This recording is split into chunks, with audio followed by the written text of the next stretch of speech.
창세기 12장 10절에서 20절까지 말씀 우리 같이 한 목소리로 읽도록 하겠습니다. 그때 그근이 들었으므로 아브람이 애굽에 거류하려고 그리로 내려갔으니 이는 그 땅에 기근이 심하였음이라. 그가 애굽에 가까이 이르렀을 때에 그의 아내 사레에게 말하되 내가 알기에 그대는 아리따운 여인이라. 애굽 사람이 그대를 볼 때에 이르기를 이는 그의 아내라 하여 나는 죽이고 그대는 살리리니 원하건대 그대는 나의 누이라 하라. 그러면 내가 그대로 말미암아 안전하고 내 목숨이 그대로 말미암아 보존되리라 하니라. 아브람이 애굽에 이르렀을 때 애굽 사람들이 그 여인이 심히 아리따움을 보았고 바로의 고관들도 그를 보고 바로 앞에서 칭찬함으로 그 여인을 바로의 궁으로 이끌어 들인지라. 이에 바로가 그로 말미암아 아브라함을 후대함으로 아브라함이 양과 소와 노비와 암수 나귀와 낙타를 얻었더라. 여호와께서 아브라함의 아내 사레의 일로 바로와 그의 집에 큰 재앙을 내리신지라. 바로가 아브라함을 불러 이르되 내가 어찌하여 나를 이렇게 해하였느냐. 내가 어찌하여 그를 내 아내라고 내게 말하지 아니하였느냐. 내가 어찌 그를 누이라 하여 내가 그를 데려다가 아내를 삼게 하였느냐. 내 아내가 여기 있으니 이제 데려가라 하고 바로가 사람들에게 그 일을 명하매 그들이 그와 함께 그의 아내와 그의 모든 소유를 보내었더라. 아멘. 자, 하나님께서 아브람을 부르십니다. 이 부름은 공적인 부름입니다. 그냥 개인적으로 이렇게 부르시는 것이 아니라 약속을 주시면서 너의 본토 친척 아비 집을 떠나라 이렇게 명하시는데 이 일로 인해서 아브람, 어떤 존귀한 아버지에서 아브라함, 그래서 열국의 아비, 만백성의 아비가 될 것이다. 그리고 사레는 공주, 나의 공주란 뜻인데 사라, 열국의 어머니, 만백성의 어머니가 될 것이다. 너는 너의 본토 친척 아비 집을 떠나서 내가 내게 보여줄 땅으로 가라. 이렇게 명하십니다. 그런데 보여준 땅이 아니고 보여줄 땅, 아직 보지 못한 땅으로 가라는 겁니다. 이 시대 때만 해도 거의 깡패 같은 수준의 어떤 행정이라든지 치안 상태였기 때문에 본토 친척 아비 집을 떠난다는 것은 자기의 생명을 걸어야 되는 그런 일입니다. 자, 그럴 때 또 가는 땅이 어떤 땅인지 모르는 상태에서 앞으로 이렇게 보여줄 땅으로 그냥 믿음으로 가라라고 명령을 하십니다. 이때 필요한 것이 믿음이죠. 그래서 아브람은 하나님의 인격, 하나님은 사랑이시고 하나님 빛이시고 완전하신 분이시고 그가 나를 지키시고 인도하시고 그가 나와 함께 하실 것이라는 그 믿음을 가지고 지금 히브리서에 보면 갈 바를 알지 못하고 어디로 가야 되는지 내가 그 땅에 들어가면 어떤 일이 벌어지는지 아무것도 모르는 상태에서 하나님이 내게 말씀하시니까 내가 순종해서 가야겠다 하고는 그 첫 발걸음을 떼기 시작합니다. 자, 근데 하나님이 그렇게 하시면서 약속을 주십니다. 약속을 주시는데 내가 너로 큰 민족을 이루게 하겠다. 그리고 천하 만민이 너를 통해 복을 받게 하겠다라는 약속만 주십니다. 그러니까 아브라함은 그 약속만 붙잡고 앞으로 어떻게 나아가야 될 길을 모르고 그냥 믿음으로 그냥 도전해서 나아간 거죠. 근데 이런 생각을 한번 해봤어요. 아브람이 만약에 하나님이 그렇게 지시하셨는데 싫은데요, 나 가기 싫은데요, 나 그냥 여기 머물러 있는 게 좋은데요 라고 했으면 어떻게 됐을까? 어떻게 됐을까요? 두셨겠죠. 그래, 그렇게 살아라. 대신 하나님은 다른 사람을 부르셨겠죠. 다른 사람을 불러서 가라. 이것은 너 개인적인 일이 아니라 모든 족속이 복을 받게끔 내가 너를 지금 불러서 사용할 것이다 라고 하시는 겁니다. 근데 아브라함은 믿음으로 순종해서 갔다는 거예요. 약속만 붙잡고. 믿음으로 약속을 붙잡고 나아갔으면 만사형통이어야 되잖아요. 근데 그렇지 않거든요. 예. 지금 내 자손을 통해서 어떤 천하 만민이 복을 받을 것이라 그랬는데 사라가 임신을 못해요. 11장 30절에 보면은 사례는 임신하지 못함으로 자식이 없었더라. 너로 큰 민족을 이루겠다고 했는데 자기 아내는 애를 못 낳는 거예요. 예. 하나님은 약속은 주셨는데 장애물이 생기는 거예요. 이 장애물이 어떻게 해결되죠? 예. 아브라함이 100살이 되었을 때 그의 아내는 90살, 생리가 끊어진 상태에서 아들을 낳는 거예요. 하나님은 기적의 하나님이에요. 하나님 우리에게 약속을 주시고 가라. 약속을 하셨으면 하나님 지키시는데 장애물은 있어요. 반드시. 성경에 보면 많은 장애물이 있어요. 장애물이 없다고 말하는 것은 거짓말이고 확실하게 장애물은 있어요. 그러나 하나님이 그것을 이루기 위해서 장애물을 돌파하시고 장애물을 넘어가게 하시는 그 일들이 일어난다는 거예요. 자, 그리고 그 땅에 딱 들어가요. 들어갔더니 거기에 벌써 가나안 사람들이 살고 있는 거예요. 가나안 사람들은 신체 건강하고 건장한 사람들이거든요. 근데 하나님이 나타나셔서 또 약속을 주셔요. 내가 내 자손에게 이 땅을 주겠다. 자손에 대한 약속을 주시는 거예요. 자, 지금 아브라함은 지금 이 사람들하고 섞여 살다가 밀려서 지금 네게브 지역으로 남방으로 이렇게 내려오는 그런 처지가 되는데, 근데 과연 지금 홀연단신 지금 이 땅에서 떠돌이로 지금 왔는데 하나님이 가나안 땅을 나한테 주신다는 거예요. 근데 가나안 사람들이 거기에 벌써 거류하고 성을 쌓고 살고 있는 거예요. 그러니 아브라함이 어떤 생각을 하겠어요? 와, 이게 과연 가능할까? 네. 근데 그때 아브라함이 하는 일이 있었어요. 무엇을 하냐면, 자, 8절 우리 한번 봅시다. 8절. 예. 우리 7절부터 한번 읽어봅시다. 17장 7절. 17장 7절.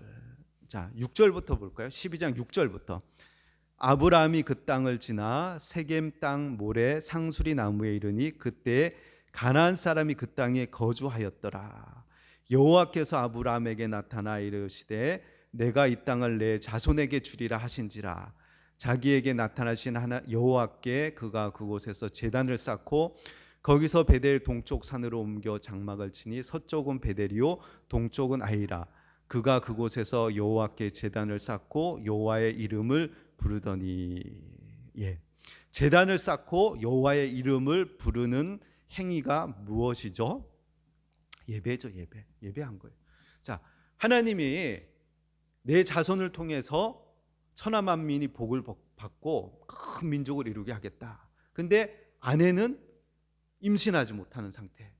그리고 가나안 땅에 벌써 사람들이 자리 잡고 살고 있는데 하나님 이 땅을 주겠다 약속하셨는데 그것이 도저히 가능하겠는가라는 질문이 들었지만 그가 하는 것은 거기서 하나님을 예배했다는 거예요. 예배. 아멘. 하나님이 이루어 주십시오. 예. 그리고 하나님의 신실하심, 그리고 하나님의 완전하심, 그것을 믿고 하나님을 붙잡고 예배했다는 거예요. 자, 우리도 하나님 우리에게 주신 약속이 있거든요. 우리 갈라디아서 말씀처럼 예수님이 십자가에서 저주를 받으신 것은 우리의 저주를 대신 짊어지시고 십자가에서 저주 받으셨고, 그러기에 아브라함의 복이 우리에게 그대로 주어진 것이다 라고 갈라디아서 3장 14절에 말씀하시면서 아브라함의 복이 우리의 복, 아브라함에게 약속하셨던 것이 우리에게 주신다고 분명히 예수 안에서 그것이 이방인인 우리에게도 주어진다고 약속하고 계시기 때문에 하나님이 우리에게 주신 약속들, 근데 언제 이루어질지 몰라요, 약속은. 그러나 믿음으로 하나님을 붙잡아야 돼요.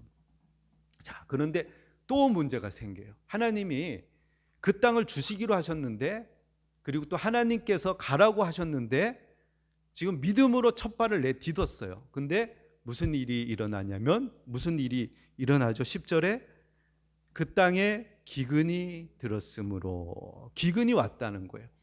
오늘 설교 제목이 약속의 땅에도 기근은 오는가? 약속의 땅에 기근이 올 수 있나요? 약속의 땅에 기근이 올 수 있나요?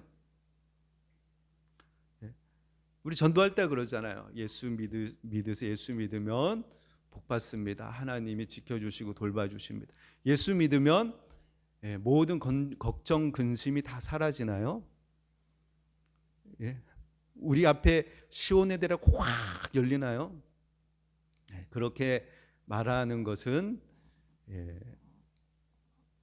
조금 무리가 있죠. 우리 신앙생활 해보면 그렇지 않다는 거예요. 그리고 아브라함뿐만 아니라 이제 바벨탑 사건 이후를 보면은 하나님은 전 세계 사람들을 대상으로 하지 않으시고 그 전 세계의 언어를 흩으신 다음에 한 족속을 택하시는데 아브라함을 택하셔서 그를 통해서 민족을 만들면서 개인 한 사람에게 상대하시는 그 하나님을 보여주시고 계세요. 그래서 한 사람에게 클로즈업 돼서 그 사람의 고뇌, 갈등, 또 실패, 또 그 모습을 통해서 우리의 모습을 보게 하시는 거예요. 그래서 그 한 사람, 창세기가 50장까지 있는데 10장이 아브라함 얘기거든요.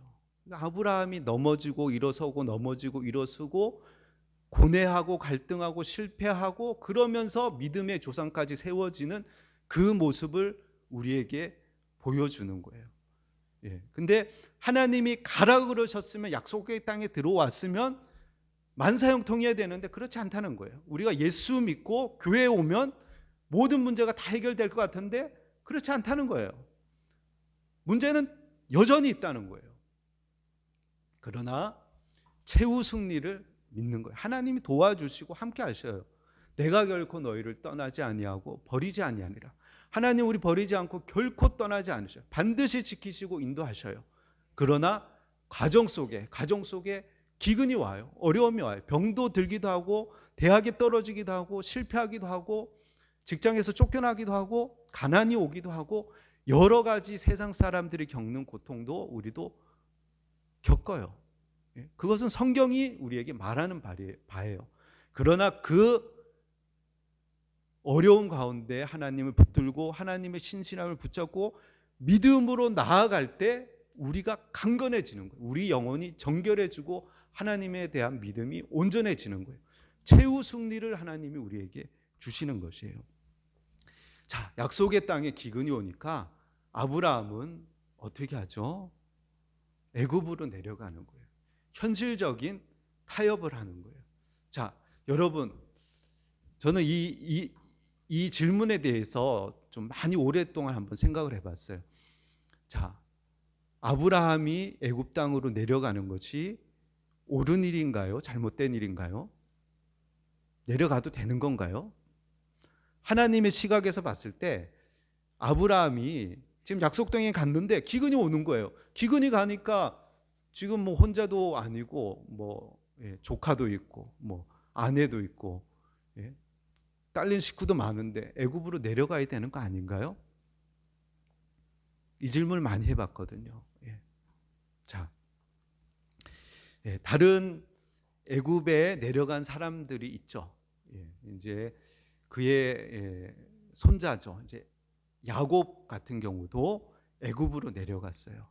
요셉이 애굽의 총리로 있을 때 7년 동안 큰 기근이 임했을 때 야곱이 자기 자손 70명을 이끌고 애굽으로 내려가요. 근데 그가 이제 내려가면서 고민을 막 하는 거죠. 부엘셰바쯤 내려갔는데 그때 하나님이 나타나셔요. 우리 46장 1절 한번 우리 찾아볼까요? 창세기 46장 1절. 창세기 46장 1절에서 4절 말씀. 창세기 46장 1절에 4절 말씀 한번 읽어볼까요? 이스라엘이 모든 소유를 이끌고 떠나 부엘셰바에 이르러 그의 아버지 이삭의 하나님께 희생 제사를 드리니 그 밤에 하나님이 이상 중에 이스라엘에게 나타나 이르시되 야곱아 야곱아 하시는지라.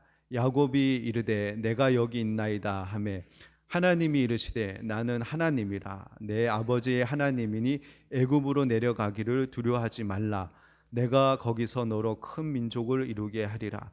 내가 너와 함께 애굽으로 내려가겠고 반드시 너를 인도하여 다시 올라오겠으며 요셉이 그의 손으로 내 눈을 감기리라 하셨더라. 아멘.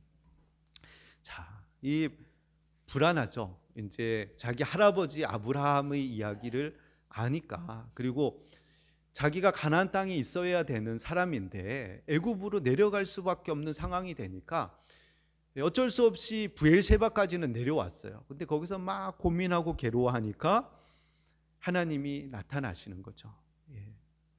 자, 이스라엘이 모든 소유를 이끌고 떠나 부엘셰바에 이르러.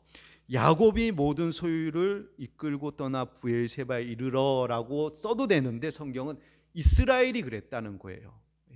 그러니까 앞으로 애굽에 가서 이스라엘이라는 국가를 만들어서 나올 것을 이제 미리 암시하듯이 이스라엘이 그렇게 했다는 거예요. 그렇게 내려가려고 그러는데 하나님이 꿈에 나타나셔서 이스라엘에게 나타나서 야곱아 야곱아, 그냥 야곱아 해도 되는데 야곱아 야곱아 하시는지라. 야곱이 얼마나 불안하고 두려우니까 안심시키시는 거죠. 야곱아 야곱아 두려워하지 말라. 내가 너와 함께 내려가겠다. 그리고 큰 민족이 돼서 다시 올라오겠다. 걱정하지 말고 내려가라 라고 사인을 주시는 거죠. 확신을 주시는 거죠. 그래서 야곱은 내려가는 거죠. 그리고 다윗 같은 경우 보면 다윗은 애굽으로 내려가진 않았어요. 그러나 다윗은 사울 왕이 자기를 죽이려 그러니까 자기 부모님을 모시고 모압으로 피신 가는 거예요. 근데 다윗의 증조 할머니가 룻이거든요. 그러니까 자기 부모님에게 있어서 부모님 이세에게 있어서는 할머니죠. 그러니까 모압 왕이 친정으로 도망간 거죠. 친정으로. 그러니까 그를 반겨하면서 그들 보호해 주니까 그때 하나님이 갓 선지자를 보내시는 거예요. 그래서 갓 선지자가 가서 이렇게 얘기하죠. 사무엘상 22장 5절에 선지자 갓이 다윗에게 이르되 너는 이 요새에 있지 말고 떠나 유대 땅으로 들어가라. 다윗이 떠나 헤렛 수풀에 이르니라. 너는 모압 땅에 있지 말고 유다 땅으로 들어가라. 네가 있어야 될 땅은 모압 땅이 아니다. 하나님이 앞으로 10년 동안 다윗 너를 왕으로 삼기 위해서 훈련하시고 연단하시는데 네가 이스라엘 왕이 되려면 이스라엘 땅에 있어야지 왜 모압 땅에 가서 피해 있냐. 안 된다. 와라. 나와라. 라고 불러내시는 그런 모습을 볼 수가 있습니다. 하나님께서 아브라함에게 애굽으로 내려가라라고 말씀하시지도 않고 그리고 아브라함 스스로가 현실적인 타협을 한 거죠. 타협. 기근이 왔는데 어떻게 합니까? 나일강에 가면 비는 안 오지만 나일강 물은 항상 흐르기 때문에 거기 가면 살 수 있으니까 좀 살아야 되는 거 아닙니까? 라고 현실적인 타협을 하고 내려가는 거죠. 우리도 그럴 때가 있잖아요. 예수님 믿고 하나님이 가라. 그러니까 믿음으로 갑니다. 그리고 뭐 사역자의 길로 들어서라. 믿음으로 사역자의 길에 헌신합니다. 갈 바를 알지 못하고 가는 거예요. 믿음으로 아멘 하고 가는데 들어가면은 만사형통이 아니라는 거예요. 기근이 온다는 거예요. 기근이. 그때 우리는 현실적인 타협을 하는 거예요. 여러 가지 이유를 대면서 어쩔 수 없지 않습니까? 하나님. 이렇게 우리가 얘기를 한다는 거예요. 그러나 믿음은 버티는 거예요. 믿음은 버티는 거. 제가 예전에 중고등부 아이들 데리고 수련회를 갔는데 강사로 강사로 나오신 분이 이제 사랑의 교회 중등부 전도사님이었는지 고등부 전도사님인지 기억이 잘 안 나는데, 이분이 강사로 이렇게 설교를 하시는데 제가 들으면서 뭐 설교를 저렇게 하나. 저는 그때 목사였으니까 전도사님 뭐 설교를 저렇게 하시나 이러면서 제가 들었어요. 이제 말씀은 별로 안 하시고 예화를 듣는데 너무 리얼하게 막 자세하게 드시면서 이런 예화를 드시는 거예요. 자기가 가르치는 여학생 하나가 참 뭐 너무너무 이쁜 애가 있었대요. 거의 연예인급. 그랬더니 이제 불량한 애들이 걔를 어떻게 해보려고 다른 여자를 통해서 걔를 꼬여가지고 이렇게 나쁜 장소에 데리고 간 거예요. 그래서 어떻게 해보려고 이제 술을 먹인 거예요. 술을 잔뜩 먹여. 술 먹이면 정신이 오락가락하니까 술 먹인 다음에 어떻게 막 나쁜 짓 하려고 이렇게 술 먹였는데, 그러고는 이제 뭐 이 전도사님은 그 아이를 찾기 위해서 자기 사랑의 교회 법조인들이 많잖아요. 막 변호사 막 이런 사람들 데리고 막 찾으러 다니고 뭐 이런 얘기를 계속 길게 하면서 결론이 뭐냐면 이 술 취한 이 친구가 어떻게 했냐면 난 집에 가야 돼요. 난 집에 가야 돼요. 버텼다는 거예요. 1시간인지 2시간인지 난 집에 가야 돼요. 그러니까 이 불량배 애들이 얘는 안 되겠다 그러면서 집으로 돌려보냈다는 거예요. 그러면서 하시는 얘기가 믿음은 버티는 겁니다. 집에 가야 돼요. 1시간이고 2시간이고 집에 가야 돼요 하면서 버티는 것이 믿음입니다. 막 이렇게 얘기를 하는 거예요.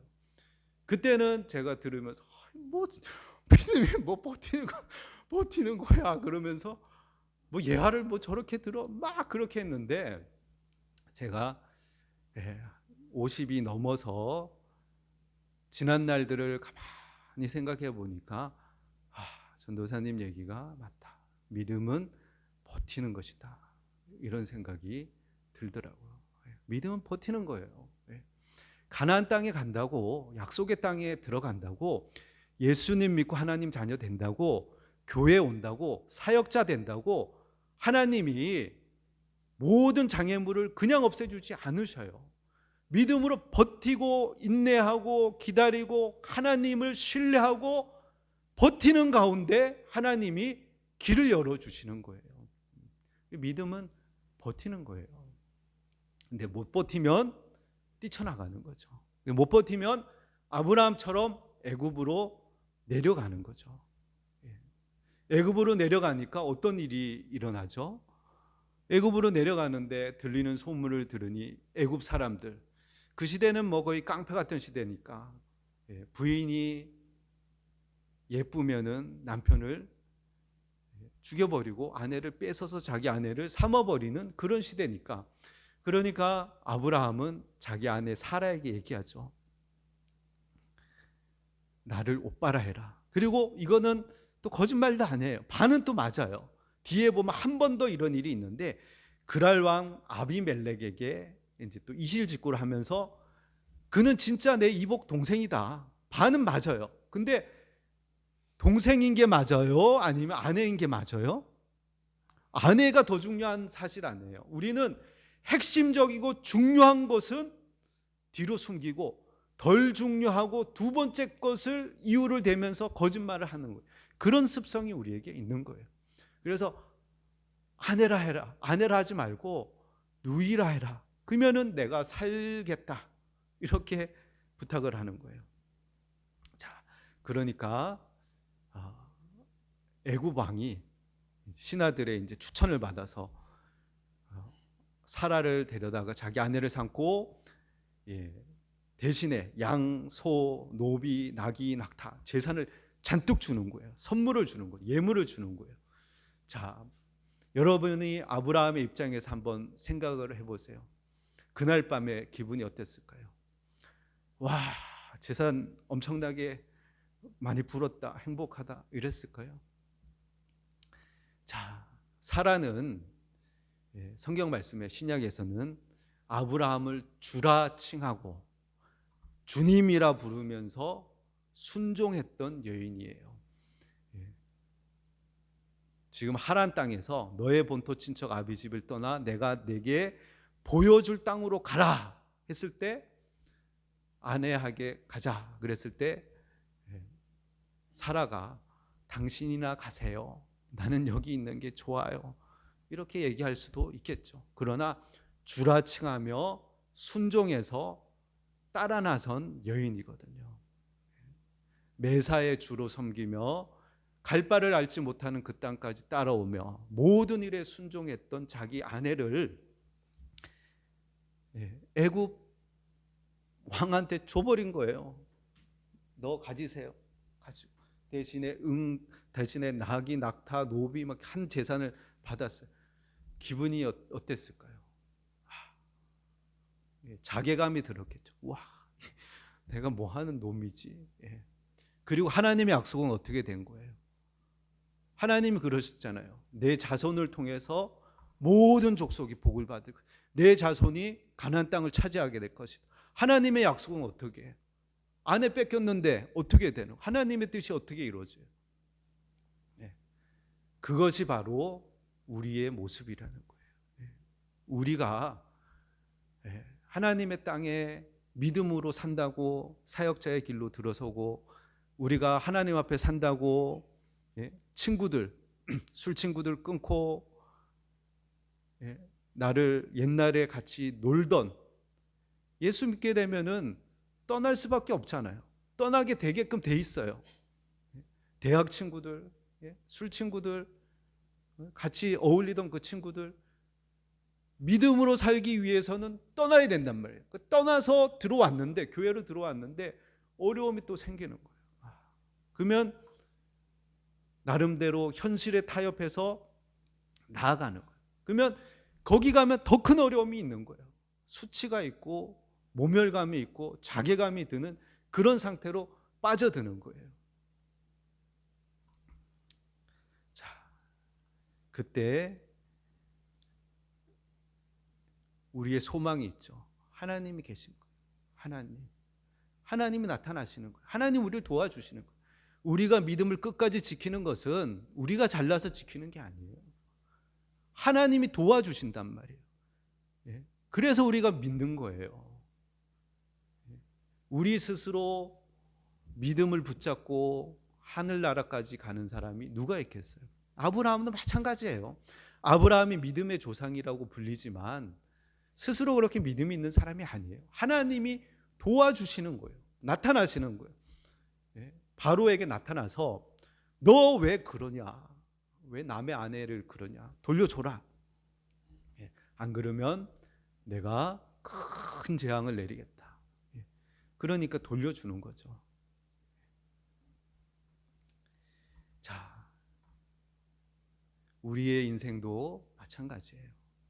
여러 가지 어려움이 오고 힘듦이 오고 괴로움이 있더라도 하나님께 기도하고 하나님 도와달라 그러고 하나님 의지하고, 나 어떻게 합니까? 하나님이 떠나라 그래서 나 떠났고, 하나님 여기 있으라 그래서 있는데, 이런 어려움이 있는데 어떻게 합니까? 하나님 나 도와주셔야 되지 않겠습니까? 라고 믿음으로 우리가 끝까지 살아나가야 돼요. 그러나 우리는 연약해서 넘어질 수 있어요. 실패할 수 있어요.